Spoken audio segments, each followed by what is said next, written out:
I don't know if I mentioned this to you when you came in the store, but I tell a lot of other people who are business owners who are interested in business that my perspective on my business is that my business is a social media company that happens to sell ice cream, right?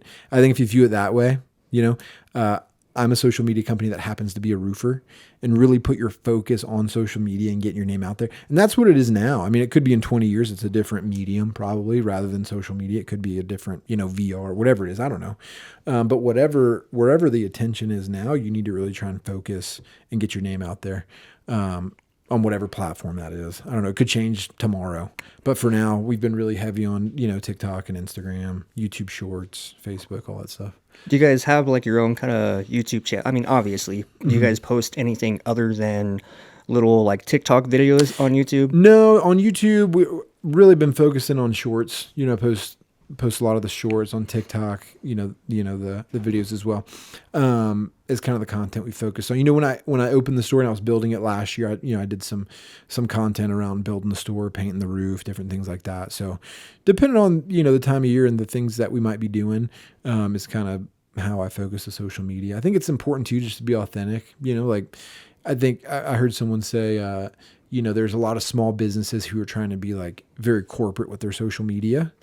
And a lot of, huge companies that are corporate with their social media, where a lot of people just want to see the real authentic stuff, just flipping the camera on, talking to people, things like that. I think is really important. Yeah. Are you like a Christian man, Catholic man? Yeah, Christian. Do you like give grace to God at all for everything that's going on? Oh, for sure. Yeah, I mean, I wouldn't be sitting here today without, what God's blessed me with, for sure. Yeah, when we opened the store, I actually penned a Bible verse on the rafters. And I think it's really important to, keep that first of mind for me and my family. Each day I wake up and I pray and I thank God for another day, for sure. I like that. A lot of people have told me similar things as well. Yeah. I agree with it. I'm not a very big religious man myself. I believe in like a higher power. I do believe in God. But it's not like a typical relationship where I'm like, I pray, or I'm like, I'm going to church every Sunday. It's more so this guy interviewed, he said, I'm in a similar boat, or I feel like I can give you some advice that will work for you. And just giving grace to God at the end of the day and just saying, hey, thank you for, this opportunity, or making these connections, being able to have the strength to wake up, edit videos, shoot a podcast, go into businesses, create those kind of connections, and just kind of chase your dreams, chase your goals. Sure. Yeah. I mean, I think everybody has their, different opinions or, different ways they come to, where they're at now. Like I said, me personally, I think it's, the number one thing in my life. I certainly wouldn't be where I am today without, what God's blessed me with. And, the family I have, the wife I have. I mean, I think I've been blessed with the things I have so that I can, impact other people and really help them in their journey as well. But yeah, really big thing for me.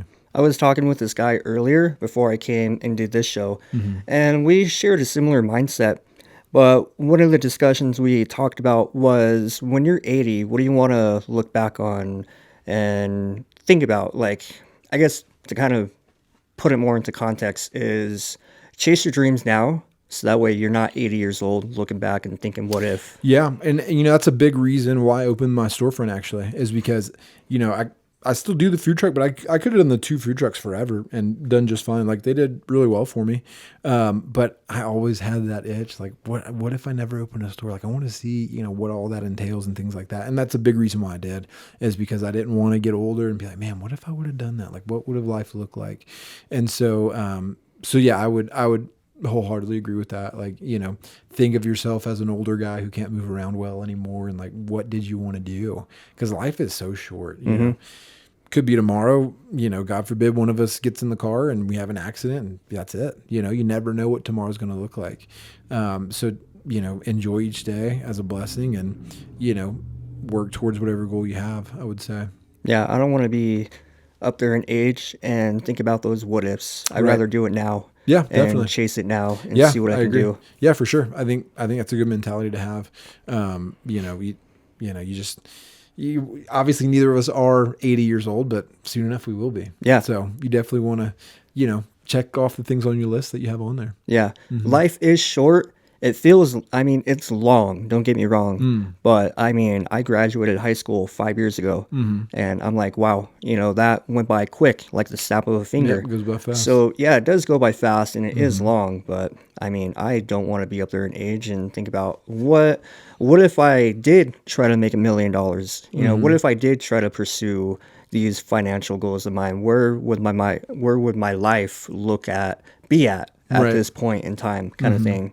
Yeah, I mean, whatever your goals are, and it's funny because I think over the years your goals change. Your goals can change, obviously. If but like for me, when I was younger and we were, I was single or newly married, like my goals were very different than they were at now.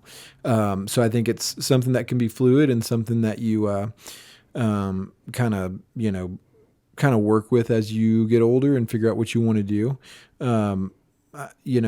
I told people when I opened the store, I told, people that would talk to me about it, like my goal with my store and my business has never been to make X amount of dollars more or reach this X amount of revenue. Black cat walking across. But it was, I guess what I'm trying to say is I think if your main goal as a business owner is to maximize revenue, I don't think it's a bad goal, obviously. I mean, that's part of business. But if that's your main and only goal, I think a lot of things can kind of fall to the wayside.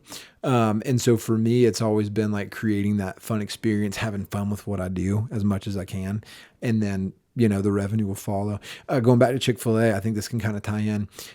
Back in the early 2000s, there was a competitor of Chick-fil-A. I mean, not exactly, but they both sold chicken. A place called Boston Market. I don't know if you're familiar. If you're to Boston Market, okay.